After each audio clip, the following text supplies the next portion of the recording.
कहानी शुरू होती है बाल्टिश नाम के एक खूबसूरत शहर से। एक ऐसा शहर जहाँ सब कुछ मुमकिन ही नहीं बल्कि जादुई भी लगता था। पर समय के साथ चीजें बदली और ये बदलाव बिल्कुल भी अच्छा नहीं था। वहाँ एक बहुत बड़ा युद्ध हुआ जिसके बाद से बाल्टिस के लोगों ने विश्वास करना बंद कर दिया।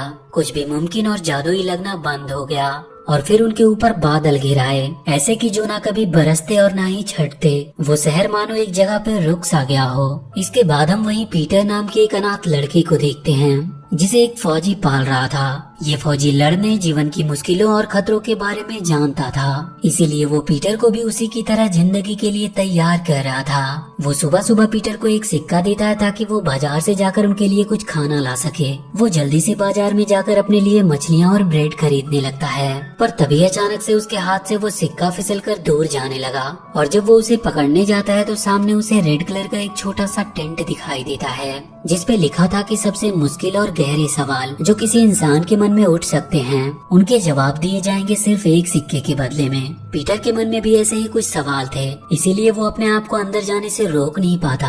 अंदर उसे एक लेडी मिलती है जो उसके बारे में पहले से ही बहुत कुछ जानती थी। उसके बारे में सब कुछ सुनकर पीटर को उस पर यकीन हो गया। वो लेडी उससे उसका सिक्का लेकर उसका हाथ देखती है और उससे कहती है कि उसकी बहन अभी भी जिंदा है। ये सुनकर पीटर पूरी तरह से हैरान रह गया।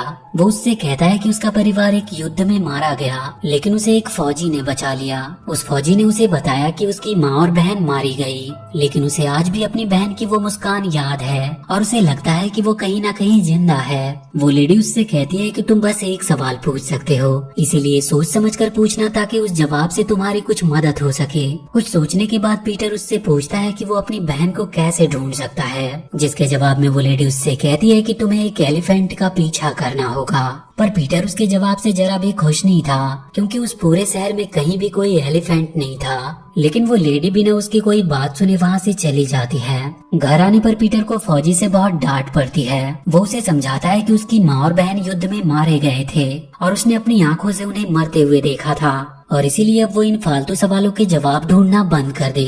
वो फौजी उसे एक कहानी की बुक दिखाता है और उससे कहता है कि उनके ग्रुप में एक डिस्मिट नाम का फौजी हुआ करता था। वो जब भी इस बुक को पढ़ता था तो उसकी आंखों में आंसू आने लगते थे और वो कमजोर होता जा रहा था। लेकिन एक दिन उसने चुपके से उसकी वो बुक चुरा ली, जिसके बाद से वो उनके ग्रुप का सबसे खूंखार फौजी बना। वो पीटर से कहता है कि जहाँ पे आराम होगा वहाँ पे कमजोरी होगी और जहाँ कमजोरी होगी वहाँ कभी एक फौजी नहीं मिल सकता। इसीलिए वो पीटर से कहता है कि जो आज तुमने सुना एलिफेंट के बारे में, वो सिर्फ एक कहानी है जिनका वास्तविकता से कोई लेना देना नहीं, क्योंकि अगर यहाँ कोई एलिफेंट होता तो उन्हें साफ साफ नजर आते।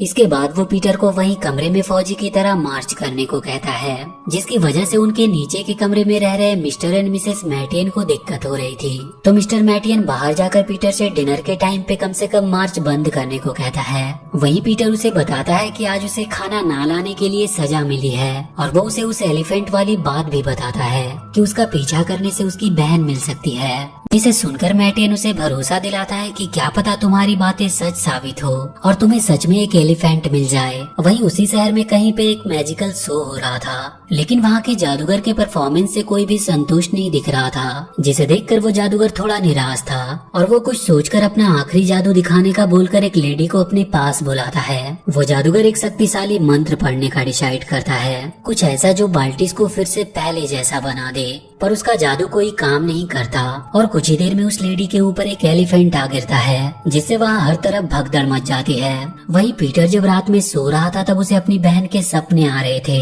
जिसकी वजह से वो जाग जाता है और वो उठते ही भागकर वापस से उसी रेड कलर के टेंट के पास जाता है। पर वहाँ से अब वो टेंट गायब था। वो वहाँ के लोगों से पूछने की कोशिश करता है, पर किसी को भी इसके बारे में कुछ भी पता नहीं था। पर वहीं वो लोगों से कल मैजिक शो में गिरे एलिफेंट के बारे में बात करते हुए सुनता है, जिसे वहाँ के सैनिकों ने अभी बंदी बना कर रखा है। ये सुनकर अब पीटर को यकीन हो जाता है कि उसकी बहन सच में जिंदा है और उस लेडी ने जो कुछ भी कहा था बिल्कुल सच ही कहा था।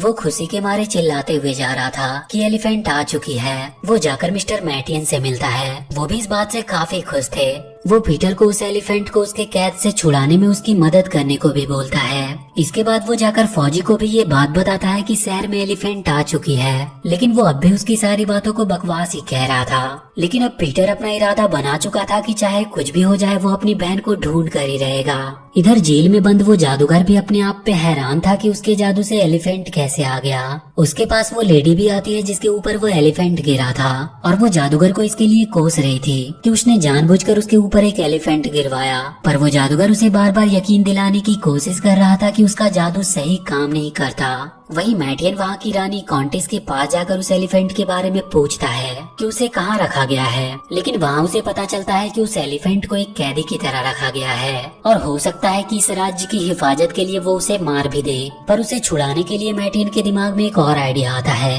वो उस देश के राजा को एलिफेंट के बारे में बताते हुए एक लेटर लिखता है, क्योंकि उसे पता था कि राजा कभी बाल्टिश नहीं आया है और उन्हें मनोरंजन देखना बहुत पसंद है, और अगर उन्हें ये पता चलेगा कि आसमान से एक एलिफेंट के शहर में गिरा है तो वो उसे देखने के लिए जरूर आएंगे। और हुआ भी बिल्कुल ऐसा ही। जैसे ही राजा को उसका लेटर मिला वो बाल्टिस जाने के लिए तैयार हो जाता है। शहर के सब लोग उनका अच्छे से स्वागत करते हैं। वहाँ पीटर भी आया हुआ था। उन्होंने एलिफेंट को अच्छे से कलर करके राजा के सामने पेश किया, जिसकी वजह से एलिफेंट की आंखों में कोई तकलीफ होने लगी और वो गुस्से में पागल होने लगा। सब डर के मारे इधर उधर भागने लगे और वहाँ के सैनिक उसे मारने ही वाले होते हैं कि पीटर वहाँ पर आकर उन्हें रोकता है और उस एलिफेंट की आंख को एक गीले कपड़े से पोंछता है ताकि वो शांत हो सके। वहाँ के सब लोग ये देखकर काफी हैरान थे। वो एलिफेंट वहाँ पर रखे पानी से अपने आप को नहलाता है और शांत हो जाता है। सब लोग ये देखकर तालियां बजाने लगते हैं। कॉन्टेस पीटर के पास आकर कहती है कि तुम क्यों ना यहीं रहकर इस एलिफेंट की देखभाल करो, पर पीटर इसके लिए मना करते हुए कहता है कि ये एलिफेंट उसकी तकदीर है जो उसे उसकी खोई हुई बहन से मिलवा सकती है। इसीलिए वो कॉन्टेस से कहता है कि वो इस एलिफेंट को उसे सौंप दे। लेकिन कॉन्टेस कुछ कहती तभी वहाँ वो राजा आकर कहता है कि अगर पीटर ने उसके दिए गए 3 नामुमकिन काम को पूरा कर दिया तो वो इस एलिफेंट को उसे सौंप देंगे। और वो उसे पहली चुनौती एक नामुमकिन लड़ाई देता है जिसमें पीटर को वहाँ के सबसे खतरनाक सिपाही से लड़कर उसे हराना था, और इसके लिए राजा उसे अपनी तलवार भी देता है। मैटियन अपने घर पे पीटर को थोड़ी बहुत तलवार चलाना सिखाता है ताकि वो सिपाही से थोड़ा अच्छे से मुकाबला कर सके। वहीं हम पीटर की खोई हुई बहन एडेल को देखते हैं जिसे सपने में एक एलिफेंट दिखाई दे रहा था। वो जाकर ये बात वहाँ की सिस्टर को बताती है, लेकिन वो सिस्टर उसे समझाकर फिर से सुला देती है। इधर उस एलिफेंट को भी अपने परिवार के सपने आ रहे थे जिसमें वो देखता है कि वो कैसे अपनी फैमिली से बिछड़ रहा था और वो डर के मारे जाग जाता है। तभी वहाँ पे पीटर आता है जो एक मैप पे उस एलिफेंट से दिखाने को कह रहा था जहाँ उसकी बहन हो सकती है ताकि उसे कल सिपाही से लड़ना ना पड़े। लेकिन इन सब का कोई फायदा नहीं होता और वो ये सोचकर वापस आ जाता है कि कल उसे लड़ना ही होगा। अगले दिन शहर के सब लोग पीटर की लड़ाई देखने आए थे और उसका सामना वहाँ के सबसे खूंखार सिपाही डिस्मिट से होने वाला था। लेकिन जब पीटर डिस्मिट का नाम सुनता है तो वो भागने लगता है क्योंकि उसे फौजी की वो बात याद आ गई थी जिसमें उसने बताया था कि कैसे उसने डिस्मिट की बुक चुरा ली थी, जिसके बाद से ही वो एक खूंखार सिपाही बन गया था। वो उससे बचता हुआ अपने घर की तरफ भाग रहा था ताकि उस बुक को लेकर वो डिस्मिट को रोक सके। खैर किसी तरह वो उससे बचता हुआ अपने घर से उस बुक को लाकर उसके सामने कर देता है, जिसे देखकर डिस्मिट अचानक से वहीं पे रुक जाता है। उस बुक को देखकर उसे अपनी माँ की याद आने लगती है और वो फिर से शांत हो जाता है और उसी दिन से वो अपने आप को बदलने का फैसला भी करता है और वहीं पे वो पीटर के आगे अपने आप को सरेंडर कर देता है, जिसे देखकर वहाँ पर आए सब लोग काफी खुश थे। इसके बाद राजा उसे दूसरी नामुमकिन चुनौती देते हुए कहता है कि तुम्हें उड़कर दिखाना होगा, और ये बोलकर वो वहाँ से चला जाता है। पीटर उस एलिफेंट के पास जाकर कहता है कि उसे नहीं पता कि कल वो उड़ पाएगा भी या नहीं, लेकिन उसे पूरी उम्मीद है कि वो उसे वहाँ से बहुत ही जल्द छुड़ा देगा। एलिफेंट इंसानी भाषा नहीं समझ सकते पर वो चेहरा देखकर दोस्ती पहचान सकते हैं। उसे पीटर को देखकर अच्छा तो नहीं लग रहा था, लेकिन उसे उम्मीद जैसा कुछ महसूस हो रहा था और ये उम्मीद एक शख्स से दूसरे शख्स में बड़ी जल्दी पहुंचती है। बाल्टिस के लोगों में एक बार फिर से पीटर की वजह से उम्मीद जाग रही थी कि कुछ भी नामुमकिन नहीं। इधर एडेल को भी जब ये बात पता चलता है कि शहर में एक एलिफेंट आई है तो वो जल्दी से जाकर सिस्टर को ये बात बताती है और उसे वहाँ ले जाने को कहती है। सिस्टर उसे शहर ले जाने के लिए मान जाती है। वहीं पीटर अपनी अगली चुनौती यानी कि उड़ने की तैयारी कर रहा था, लेकिन फौजी उसे बार बार ये करने से मना कर रहा था क्योंकि इसमें उसकी जान जा सकती है। लेकिन उसकी बात से नाराज होकर पीटर मिस्टर मैटियन के घर चला आता है। वहाँ पहली बार पीटर ने अपनी लाइफ में इतना अच्छा खाना खाया जिससे उसकी आंखें भर आई। इधर अडेल को लेकर सिस्टर उस शहर में आ चुकी थी, पर वो वहाँ के लोगों से काफी डर रही थी। उसे लगता था कि दुनिया सिर्फ जालिमों से भरी है। इधर फौजी भी पीटर के वहाँ से चले जाने के बाद से काफी दुखी था और वो ये याद कर रहा था कि कैसे एक युद्ध के बीच में एक घर के अंदर उस सिस्टर के साथ वो और उसकी बहन थी। उसने पीटर को तो अपने साथ ले आया था, मगर उस सिस्टर ने उसकी बहन को अपने साथ ही रखा। और जब वो वहाँ से कुछ दूर गए तो उसने देखा कि उसके घर में एक धमाका हुआ और उसने सोचा कि वो सिस्टर और पीटर की बहन उसमें मारी गई, लेकिन वो दोनों जिंदा थे।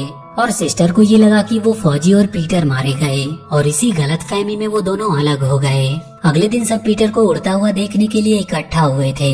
वहीं राजा को जब ये पता चलता है कि जब से कॉन्टेस का भाई युद्ध में मारा गया तब से वो कभी भी हंसी नहीं। इधर पीटर वहाँ के एक बिल्डिंग के ऊपर चढ़कर वहाँ से कूद जाता है और देखते ही देखते उसके बैग से एक पैराशूट बाहर निकलता है जिसकी मदद से वो हवा में उड़ रहा था। सारे लोग ये देखकर अचंभित थे। वहाँ पे अडेल भी ये देखकर काफी खुश हो रही थी। सारे लोग पीटर को अपने कंधों पर उठा लेते हैं और क्योंकि अब वो दूसरी चुनौती पार कर चुका था इसीलिए राजा उसे तीसरी चुनौती देता है। इस बार पीटर को किसी भी तरह कॉन्टेस को हंसाना था, लेकिन ये काम सच में बहुत ही मुश्किल था। अडेल वहाँ उस एलिफेंट से मिलकर पूछती है कि वो उसके सपने में क्यों आता था और वहीं वो पहली बार पीटर से मिलती है, पर उसे जरा भी अंदाजा नहीं था कि यही उसका खोया हुआ भाई है। तभी वहाँ पे वो सिस्टर आकर अडेल को ले जाती है और बहुत जल्द अगला दिन आ जाता है जब पीटर को कॉन्टेस को हंसाना था।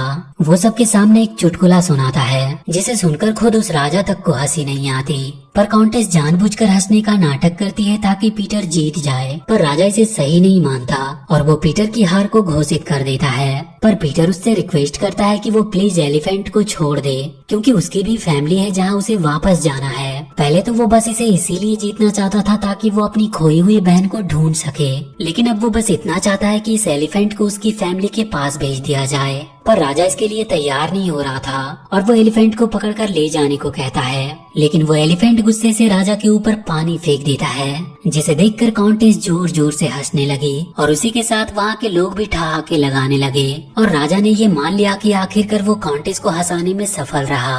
वो उस एलिफेंट को पीटर के हवाले कर देता है। पीटर खुशी के मारे जाकर एलिफेंट के गले लग जाता है, लेकिन उस एलिफेंट ने उसे उठाकर अपने सर पर बिठा लिया। इसके बाद पीटर उस जादूगर के पास जाता और उससे एलिफेंट को वापस गायब करने को कहता है, लेकिन उस जादूगर को खुद पे यकीन नहीं था कि वो ये कर भी पाएगा या नहीं।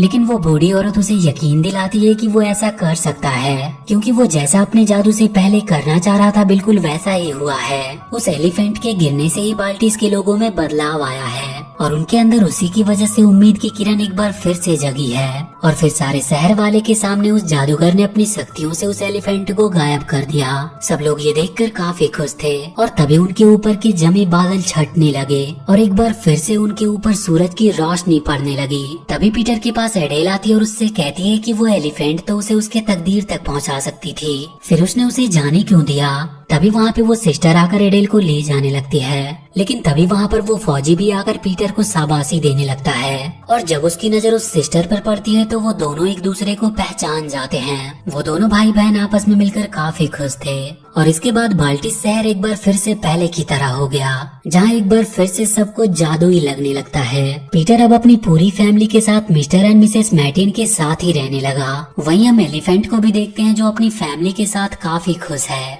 लेकिन वो पीटर को कभी भी भूल नहीं सकता। और इसी के साथ ये मूवी यहीं पर खत्म हो जाती है। तो वीडियो अगर अच्छी लगी हो तो please do like and share this video and please subscribe to my channel and press that bell icon